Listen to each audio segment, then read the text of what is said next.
Hello everyone, I hope everyone is doing great. तो आज मैं आपको सुनाने जा रही हूँ एक नई कहानी जो कि बेस्ड है उत्तराखंड के एक लोकल पर्व पर, मींस फेस्टिवल पर, जो कि चैत मास में उसकी प्रथमा से लेके अष्टमी तक मनाया जाता है और जिसका नाम है फूलदेई। चूँकि मैं खुद उत्तराखंड से हूँ, तो मुझे आज भी अपने बचपन की याद है कि हम लोग भी जब छोटे थे, तो इस त्योहार को कितने चाव से मनाते थे और इतना खुश होकर के मनाते थे। क्योंकि इस त्योहार में बेसिकली जो बच्चे हैं, जो लड़कियाँ हैं, वो क्या करती हैं कि क्योंकि बसंत ऋतु है और रंग-रंगीले फूल चारों ओर रहते हैं और उत्तराखंड में तो स्पेशली बुरांश का फूल, जिसके और फ्यूली का फूल, पीले रंग का फूल होता है, और भी इसके अलावा बहुत सारे तरह-तरह के फूल, वो सारे फूल एक बास्केट में लेकर के उसमें कुछ चावल डाल कर के और उसके बाद घर में और पड़ोस में देलियों में ये चीज़ें डाल कर के पूजा की जाती थी। जो देली में डालने का जो मेन पर्पस है वो ये था कि हम अपने घर की समृद्धि के लिए प्रार्थना करते हैं। तो इसके इस पर्व को मनाने के पीछे भी कुछ लोक कथाएँ हैं। तो ऑब्वियसली अगर हम लोक पर्व की बात करते हैं, तो लोक कथाएँ तो होनी ही हैं। तो आज इसी फूलदेई त्योहार से रिलेटेड मैं 2 कहानियाँ आपको सुनाऊँगी। तो चलिए सुनते हैं क्विकली। पहली कहानी है कि एक राजा था, उसकी बेटी का नाम था घोघा। तो वो घोघा जो थी वो अ, उस एरिया में, उस पहाड़ी एरिया में सबको बहुत प्रिय थी। वहाँ के लोग जो थे उसे बहुत प्यार करते थे, जो राजा था वो उसे बहुत प्यार करता था। तो एक दिन अल्प आयु में ही घोघा अचानक से गायब हो गई। और जब वो गायब हुई तो राजा बीमार रहने लगा, बहुत ज़्यादा परेशान हो गया। तब एक दिन वहाँ जो देवी थी, घोघा देवी, उन्होंने राजा को स्वप्न में दर्शन दिए कि तुम्हारी बेटी जो है अब मेरे पास है, तो तुम अब इस बात का दुःख मत करो, बल्कि तुम ये करो कि तुम आस-पास से जो छोटे-छोटे बच्चे हैं, जो कन्याएँ हैं, उनको इकट्ठा करो और वहाँ पे जो पहाड़ों में फूल खिले रहते हैं तरह-तरह के, वो फूल इकट्ठा करो और उनसे मेरी पूजा करवाओ। तो इस तरह से कहते हैं उस दिन से भी इस त्योहार की शुरुआत हुई। और एक और जो लोक कथा इस फूलदेई त्योहार के पीछे है, वो इस तरह से है, जो एक येलो कलर का फ्लावर है जिसे हम बोलते हैं फ्यूली। तो उस फूल को लेकर के ही ये कहानी है कि पहाड़ में उस समय एक कन्या रहती थी, उसका नाम था फ्यूली। उस कन्या को आसपास का जो नेचर है, प्रकृति, जितने भी पेड़-पौधे थे, जितने भी फूल-पौधे थे, पहाड़, नदी, नाले, झरने, जो भी वाटर बॉडीज़ थी, वहाँ बहने वाली नदियाँ थी, वो सारे उसको बहुत प्यार करते थे।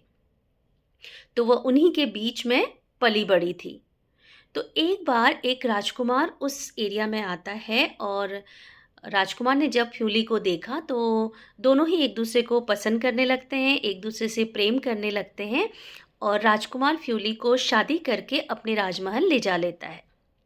तो जब फ्यूली राजमहल में पहुँचती है, वहाँ जाके उसको अपने उस पहाड़ी इलाके की बहुत याद आती है, वो सबको मिस करती है और तब वो राजकुमार को कहती है कि कृपया मुझे वहाँ वापस छोड़ दो।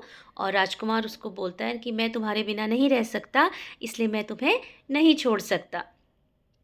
लेकिन इस गम में और अपने पहाड़ी एरिया को, फूल, पौधे, नदी, यहाँ के जो भी पेड़-पौधे थे, उन सबको, पहाड़ों को वो रात-दिन याद करती है और धीरे-धीरे, धीरे-धीरे बीमार पड़ जाती है।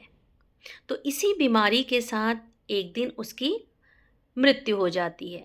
तो मरने से पहले वो राजकुमार को बोलती है कि मेरी आखिरी इच्छा पूरी करना, कि मेरी जो बॉडी है, मेरा जो शव है, उसको उसी पहाड़ पे ले जा कर के दफ़ना देना।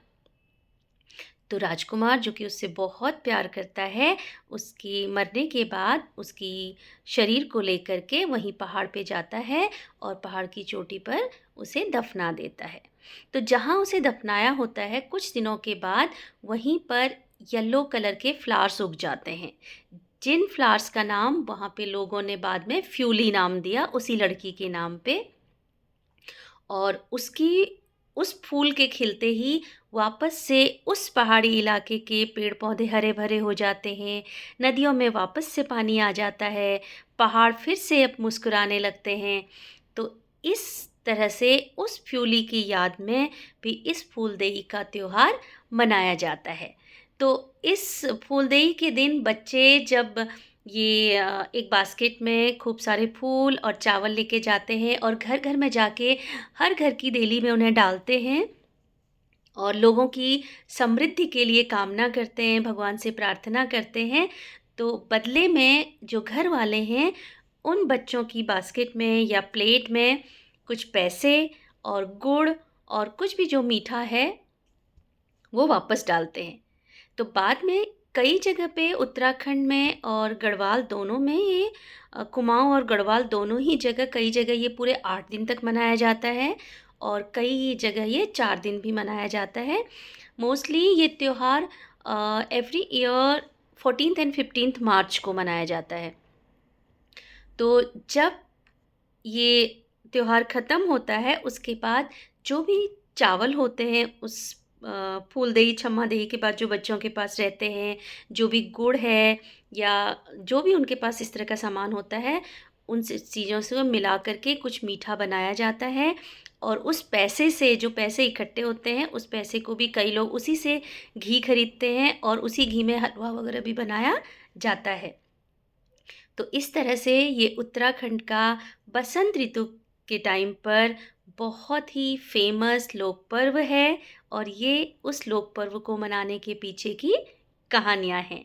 तो आप सभी लोगों को भी फूलदेई की बहुत-बहुत शुभकामनाएँ और बधाइयाँ।